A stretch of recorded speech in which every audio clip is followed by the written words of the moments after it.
Marami yung gusto na makapasok dito sa OBA or Online Business Academy.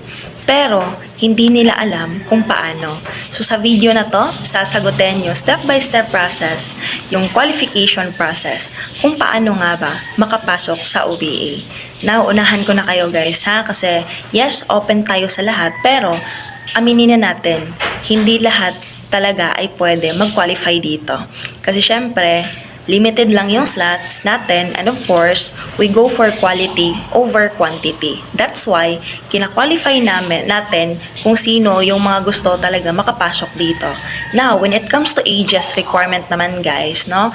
As long as you are in the right age of 18 to 65 years old, actually pwede naman more than 65 as long as kaya pang mag-online, okay?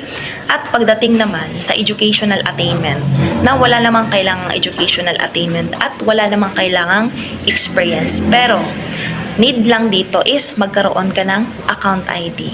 Kasi yun ang kailangan mo dito para makapag-start ka dito. So, paano ba magkaroon ng account ID? Now, simple lang, no? Ang kailangan mo lang is mag-attend ka sa ating free online orientation kung saan ituturo sa'yo lahat ng details and qualification steps. 'Di ba? Kung paano mo yun makukuha. So, if you want to qualify at you want to attend sa orientation natin, now just comment kung saan yung location mo at message mo ako directly para maturuan kita. See you sa inbox and God bless.